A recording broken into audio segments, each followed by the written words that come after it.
Mateo capítulo 12, empezando en el versículo 38, amados hermanos.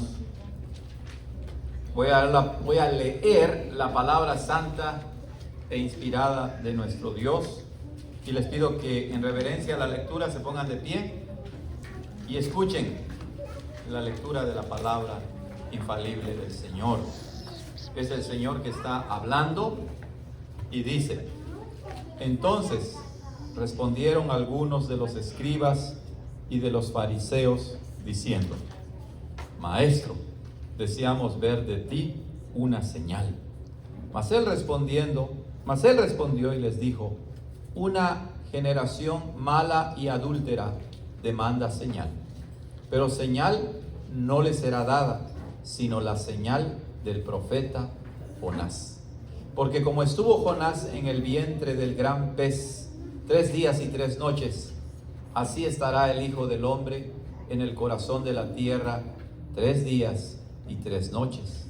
Los hombres de Nínive se levantarán en el juicio con esta generación y la condenarán, porque ellos se arrepintieron por la predicación de Jonás, y he aquí uno mayor que Jonás en este lugar. La reina del sur se levantará en el juicio con esta generación y la condenará, porque vino de los confines de la tierra para oír la sabiduría de Salomón, y he aquí uno mayor que Salomón en este lugar. Cuando el espíritu inmundo ha salido del hombre, anda por lugares secos, buscando reposo, y no lo halla. Entonces dice: volveré a mi casa de donde salí, y cuando viene la halla desocupada, barrida y adornada. Entonces va y toma consigo otros 7 espíritus peores que él, y entrando moran allí, y es peor el estado último del tal hombre que el primero. Así también acontecerá a esta mala generación. Amén. Que el Padre, el Hijo y el Espíritu Santo escriban esta palabra en nuestro corazón. Amén. Pueden sentarse, hermanos. El Señor Jesucristo, durante su ministerio, hizo muchos milagros.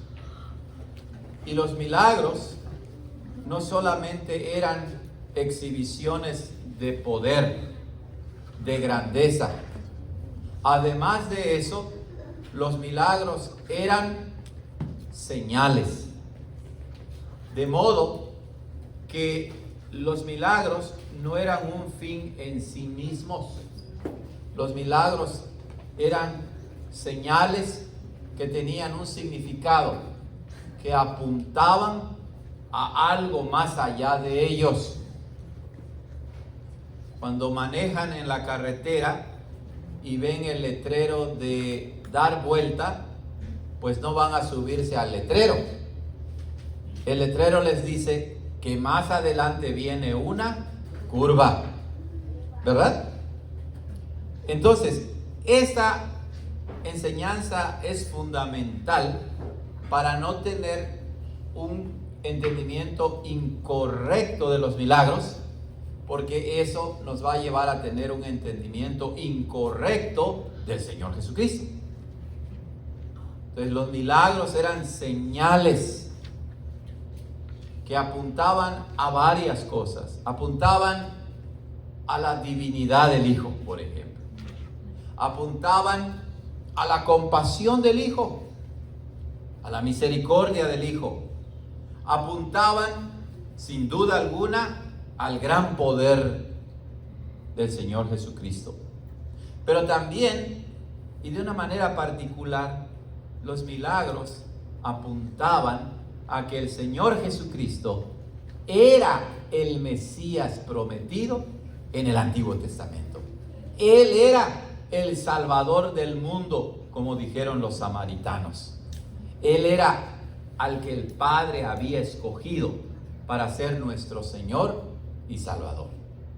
Por último, podemos decir que los milagros también apuntan a la nueva vida, apuntan a la vida eterna, apuntan a los nuevos cielos y nueva tierra, donde no habrá diabéticos, donde no habrá presión alta, donde no habrá paralíticos, donde no habrá fiebre que amenace la vida. Porque se dan cuenta, todas las señales que Jesús hizo al sanar a enfermos, nos estaba diciendo: yo, el Salvador del mundo, los introduzco a una nueva vida, a una nueva era. Ya estamos en ella por estar unidos a Cristo, pero esperamos su consumación final y perfecta. Jesús en todo su ministerio entonces hizo señales. Lo vieron sus discípulos, lo vieron la población de Israel y lo vieron especialmente los líderes de Israel. No había pretexto para que la gente del tiempo de Jesús dijera: este no ha hecho ninguna señal. Él hizo señales. Y eso es muy importante, porque cuando llegamos al versículo 38, nos dice que había dos grupos: los escribas y los fariseos. Si se han dado cuenta, en nuestra exposición se ha mencionado a ambos, escribas y fariseos, pero han resaltado más los fariseos, aunque ahora se vuelve a mencionar a los dos. Y eran diferentes grupos en Israel, sectas o grupos, que tenían a veces metas comunes, pero a veces entre ellos tenían contiendas, conflictos. Pero claro que cuando se trataba de un enemigo común, porque ellos veían a Jesús como su enemigo, olvidaban sus diferencias y se unían para atacar a Jesús. Los líderes de Israel se caracterizaban por muchas cosas. Una de ellas era su grande incredulidad. No creían a Jesús. No importa lo que hiciera, no creían en Él. Y esto se revela cuando dice en el versículo 38 que se acercaron a Jesús y le dijeron: Maestro, deseamos ver de ti una señal. Ellos no podían negar que Jesús fuera un maestro. Los había refutado, ¿lo recuerdan? En los diálogos y discusiones que han tenido hasta ahora, el Señor Jesucristo los ha refutado, les ha mostrado sus errores. Ellos escuchaban la enseñanza de Jesús, no podían negar que Él era un gran maestro. Alguien importante que reconoció a Jesús como un maestro, ¿se acuerdan quién fue? Lo visitó de noche. Era Nicodemo. Le dijo: Maestro, sabemos que has venido de Dios. Sabemos que Dios está contigo por todas las obras, las señales que haces. Nadie las puede hacer si Dios no está con él. Y es bueno que reconozcamos a Jesús como maestro, el maestro perfecto. Pero déjenme decirle que eso no es suficiente para que entonces nuestro Señor Jesús llegue a ser nuestro Salvador. Mucha gente reconoce a Jesús como un gran maestro. ¿Es malo? No. Lo malo es que hasta ahí lleguemos, porque hay muchos maestros. Bueno, los escribas y los fariseos lo respetaban hasta cierto punto y le dicen maestro, pero la siguiente declaración revela que en verdad no había un respeto profundo, adecuado a la persona de Jesús. Le dicen: deseamos ver de ti una señal. Pero ¿cuántas señales no había hecho Jesús ya? A ver, ¿se acuerdan de las señales que había hecho al menos aquí en Mateo? Sanó al hombre de la mano seca, al ciego, a una niña, a la mujer con flujo de sangre, a los endemoniados. Ya hasta me están mareando. Entonces se dan cuenta, Jesús tenía poder sobre las enfermedades, sobre los espíritus inmundos, pero también tenía poder sobre toda la creación. Había dado señales suficientes para que los hombres dijeran: este sí es el gran maestro, pero también es el Mesías, el ungido de Dios. Claro que sí. Pero la incredulidad, la falta de fe y de aceptación de la persona de Jesús es increíble en los escribas y fariseos. Y es que cuando el Espíritu Santo no abre el corazón, hermanos, los milagros solamente llegan a ser exhibiciones de poder, que asombran, que maravillan, pero que no nos llevan a arrepentirnos de nuestros pecados, que no nos llevan a ver a Cristo como el Mesías, el ungido, el Salvador del mundo, a quien necesitamos para que seamos perdonados y salvados. Me temo que mucha gente en la actualidad hace lo mismo. Hay grandes reuniones masivas en los estadios, en auditorios, en muchos lugares, en los parques, y van y se emocionan y quieren ver milagros y más milagros. Bueno, no se dan cuenta que en ese sentido se parecen a los judíos rebeldes. Porque el apóstol Pablo, ¿qué dice de los judíos? Los judíos piden señales. Así es. ¿Es malo en sí mismo pedir una señal? No. Pero es que después de haber dado tantas señales, ahora sí es malo. Ahora sí es perverso. Porque la exigencia de más señales revelaba el odio hacia la persona de Jesús. Revelaba que no les interesaba todo lo que él había hecho. Querían más y más, porque simplemente no querían a Jesús. Y ahí está la clave. Si no quieres a Jesús, si no lo aceptas como Él es, entonces nunca estarás satisfecho, incluso con todas las bendiciones que Él te llegue a dar. Si Él te da un buen trabajo, vas a querer un mejor trabajo.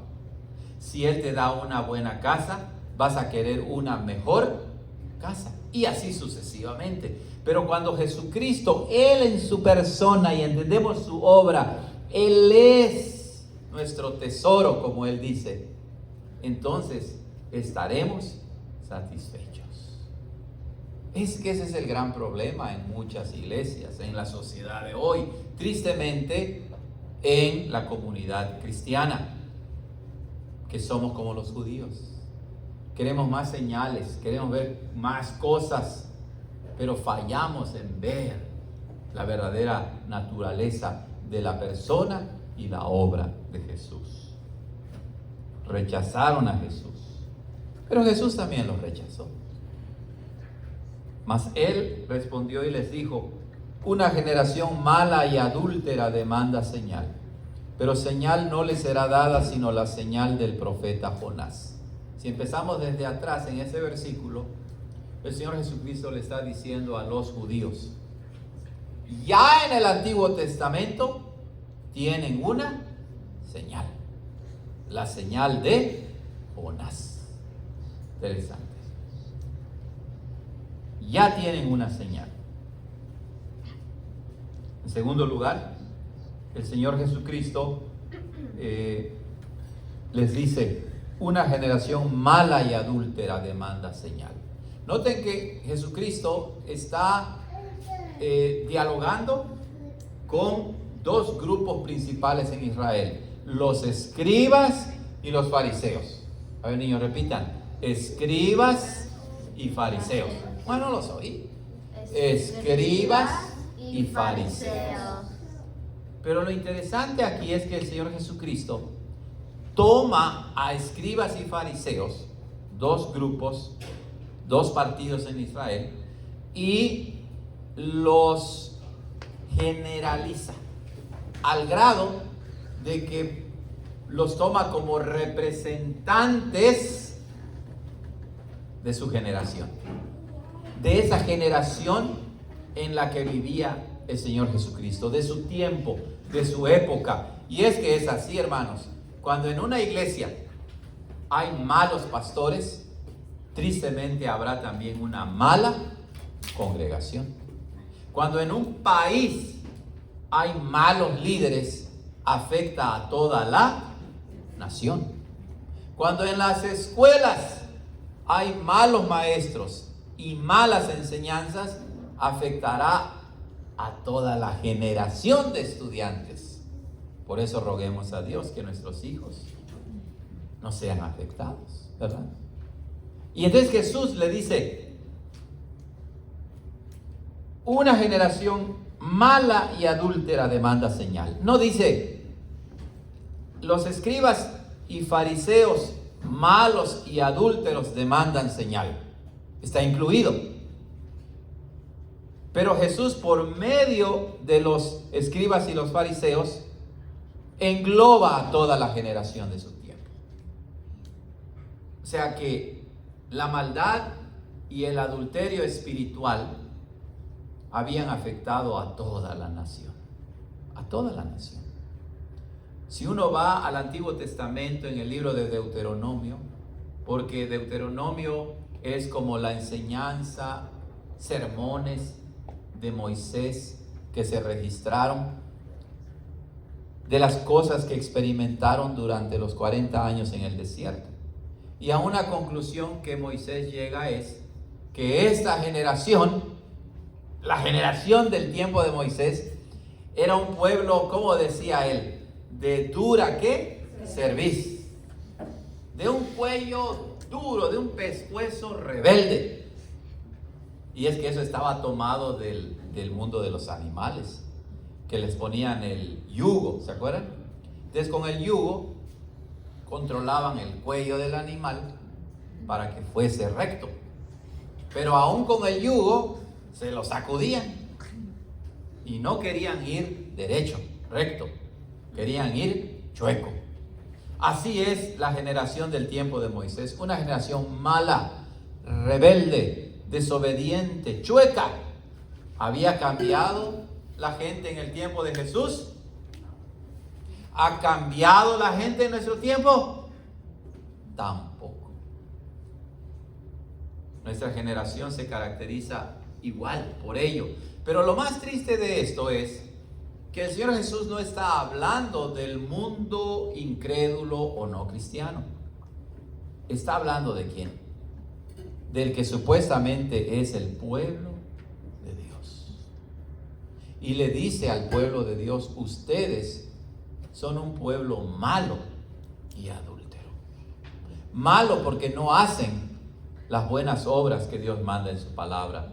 Y adulterio en el Antiguo Testamento se refiere al adulterio físico, pero especialmente se usa como una analogía para hablar de la infidelidad de Israel.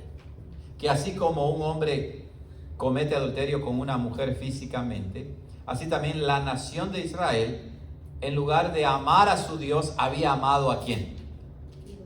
A los ídolos, a Quemos, a Baal, a Asterot, a la reina del cielo, a los dioses de los sidonios. ¿Se acuerdan una vez de un rey de Israel que fue derrotado por los asirios y luego sometido y luego ayudado por los asirios? Y dice que en una guerra en la que recibió apoyo se fue a la ciudad de los asirios y miró un altar que ellos tenían, y luego mandó a que los artífices, ¿verdad?, los obreros de Israel, le construyeran un altar igualito y que lo pusieran ¿dónde? En el templo de Jehová.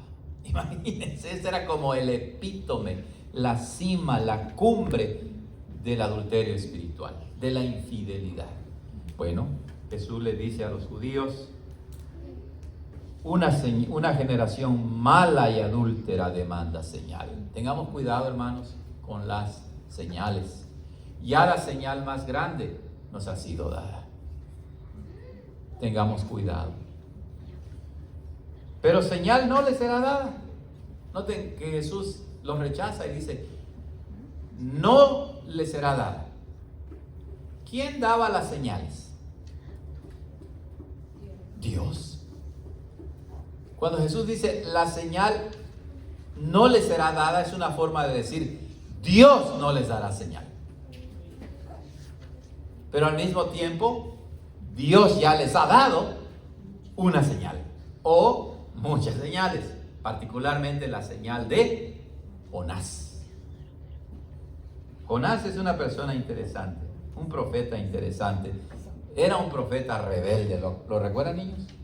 A Jonás, ¿verdad? Un profeta rebelde que no quería llevar el evangelio a los ninivitas. Y Dios lo obligó. Le dijo, vas a ir porque te lo mando yo. No importa para dónde te vayas. Ahí voy a estar y te voy a sacar. Y le dice, sino la señal del profeta Jonás. Pero también cuando dice no le será dada, revela la naturaleza de Jesús. Si es Dios quien da las señales, entonces el que va a dar la señal y les va a recordar y les va a explicar es Jesús mismo, que también es Dios. Y dice en el versículo 40, porque como estuvo Jonás en el vientre del gran pez 3 días y 3 noches, así estará el Hijo del Hombre en el corazón de la tierra 3 días y 3 noches. A ver, niños, con base en la lectura del versículo 40, lo voy a leer otra vez, pongan atención.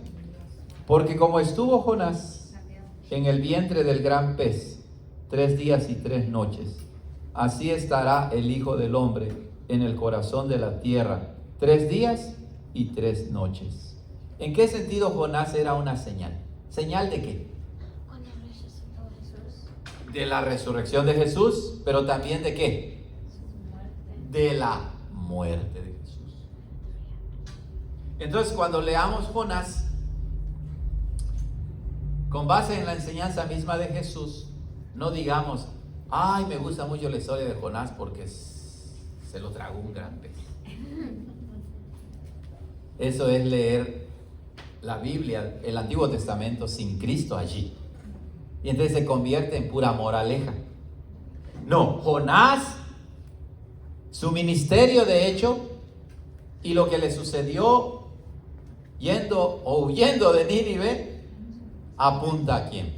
A Cristo. Es un tipo de Cristo, es decir, se parece a Cristo. Es una figura, una sombra, apunta a Cristo. Y entonces Jesucristo le está diciendo a los judíos que el Antiguo Testamento ya había profetizado de su muerte y de su resurrección. Por eso es que todo el Antiguo Testamento habla de Cristo. A modo de colación, es importante decir que Jesucristo valida la veracidad y la historicidad de las historias del Antiguo Testamento. Él nunca negó que esas historias realmente sucedieron. Es más, las historias del Antiguo Testamento, unas más, otras menos, son cristocéntricas, basadas en Cristo, de una o de otra manera. Entonces, el relato, la historia de Jonás, ¿fue verdadera o falsa? Verdadera. ¿Quién la valida? El Señor Jesucristo. Dice que estará 3 días y 3 noches en el corazón de la tierra, es decir, en la sepultura, al lugar donde van todos los muertos, así como Jonás estuvo en el vientre del pez 3 días y 3 noches. Los judíos, hermanos, contabilizaban de una manera distinta a nosotros, no en todo, pero si pasaba, aunque sea una parte de un día, ellos ya lo contabilizaban como un día entero. ¿Ok? Entonces Jesucristo no estuvo literalmente 3 días y 3 noches, ¿verdad? Pero era una forma en que los judíos decían, una parte del día equivale a todo el día. Y el punto es ese, que Jesús estuvo 3 días y 3 noches en el corazón de la tierra. Es decir, murió. Bueno, ¿qué más entonces nos enseña la señal de Jonás acerca de Jesús? Ya lo dijimos, su muerte y su resurrección. Pero hay algo más. La clave está aquí, que estará en el centro, en el corazón de la tierra 3 días y 3 noches. ¿De qué está hablando ahí? De su muerte, resurrección. Pero ¿qué pasó en el intermedio? Los sepultaron, ¿verdad? Por eso el credo apostólico que leímos dice, fue muerto y sepultado. Muerto y sepultado. Él fue sepultado. Para testificar, dice nuestro catecismo de Heidelberg, que estaba verdaderamente muerto. No fingió, ni se desmayó. Los hombres de Nínive se levantarán en el juicio con esta generación y la condenarán, porque ellos se arrepintieron por la predicación de Jonás, y he aquí uno mayor que Jonás en este lugar. Sí, Jonás fue a Nínive, no queriendo, o como dice el chavo, sin querer, queriendo. Pero tuvo que ir, porque Dios lo mandó. Y así te rebeles, cuando Dios te manda, irás. Y entonces les predica, de aquí a 40 días, un número simbólico, ¿verdad? En la Biblia. El Señor los destruirá, arrepiéntanse. ¿Se arrepintieron los ninivitas? Sí, se arrepintieron. Allá hay algo interesante. Ellos no se arrepintieron y todos se hicieron cristianos.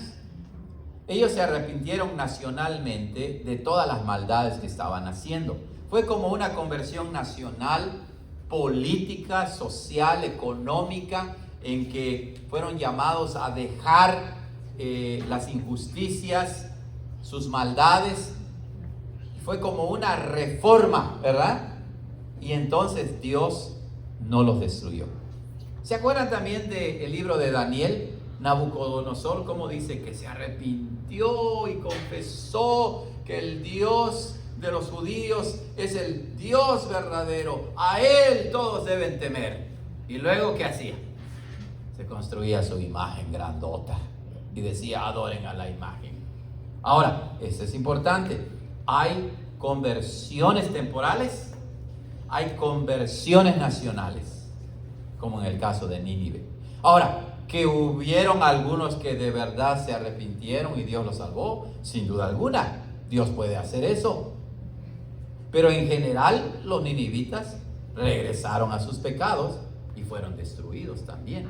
Pero ¿cuál es el punto? El punto es que los ninivitas se arrepintieron ante la predicación de Jonás. Y Mateo le gusta dar estos ejemplos porque Mateo, de una u otra manera, nos abre una ventanita para ver que el ministerio de Jesús no iba a limitarse solo a los judíos, sino también a los gentiles. Por eso en la Gran Comisión dice, por tanto, id y predicad el evangelio solo a los judíos. ¿Así dice? No, a todas las naciones. Ya eso lo vemos presente, ¿dónde? En el Antiguo Testamento, con Jonás, el rebelde Jonás. ¿Cuánta enseñanza hay de este profeta rebelde, verdad? Jonás. La cuestión es que ellos se arrepintieron cuando Jonás les predicó. Y Jesús les dice, y hay uno mayor que Jonás aquí. Hay uno mayor. ¿Tenían justificación los escribas y fariseos y la nación judía? No. Jesús es mayor que todos. Si los ninivitas creyeron a la predicación de Jonás, ¿cuánto más los judíos debieron haber creído a la predicación de Jesús? ¿Cuánto más nosotros debemos creer a la predicación de Jesús, a la enseñanza de Jesús? Deja de estar buscando otras cosas y aprende de Jesús, conoce de Jesús. Bueno, en ese sentido los ninivitas se van a levantar como testigos legales, que van a dar testimonio. Nosotros nos arrepentimos a la predicación de este Jonás rebelde, de este Jonás iracundo. ¿Se acuerdan cómo era Jonás? De este Jonás irreverente. Porque aun cuando Dios lo liberó del vientre del gran pez, ¿cómo se molestaba? Y decía, estoy molesto al grado que prefiero la muerte que la vida. Así hablaba Jonás. Bueno, los ninivitas dicen, si le creímos a este profeta, ustedes debieron haber creído a Jesús. Bueno, pero aquí las palabras de Jesús nos llevan hasta el día del juicio, ¿verdad? Hasta el día del juicio. ¿Ok?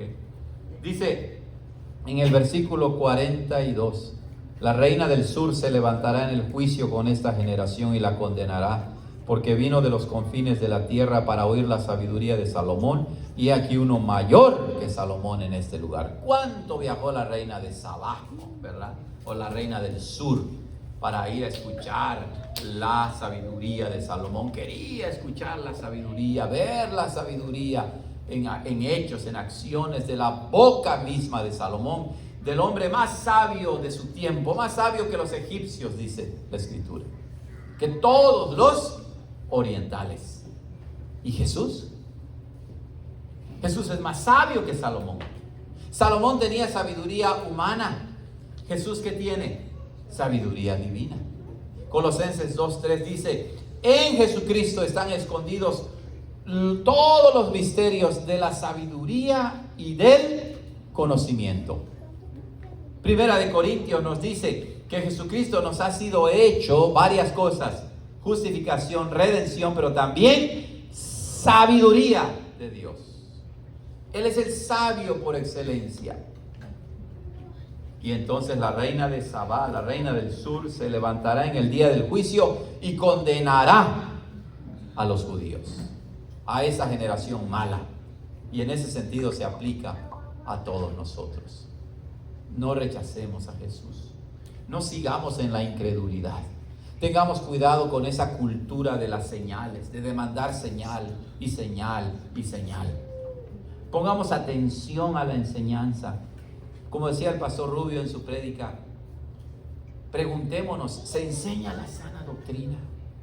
¿Me enseñan a vivir en santidad? ¿Aprendo más de Jesús, del Padre, del Hijo, del Espíritu Santo? ¿Me enseñan a amar más la palabra de Dios? Esas son las cosas importantes, porque esas van a formar nuestra vida día a día. No vamos a ser cristianos en la iglesia y paganos en la calle. No hay excusas, hermanos. Es más, nosotros tenemos menos excusas, porque ya tenemos registrada la palabra de Dios completa, Antiguo y Nuevo Testamento. Dios quiera que nosotros abramos nuestro corazón más y más para seguir recibiendo la enseñanza de la sana doctrina y reconocer a Jesús como el Señor y Salvador de nuestras vidas. Amén. Vamos a orar. Gracias, Padre Santo, por este día que nos has regalado, por la oportunidad de predicar tu palabra. Ayúdanos para amarte con todo el corazón, Señor, y reconocer que tú eres el mayor que Jonás, que Salomón, y debemos adherirnos a ti, amarte con todas nuestras fuerzas y beber de ti, aprender más y más de ti. En tu nombre lo pedimos. Amén.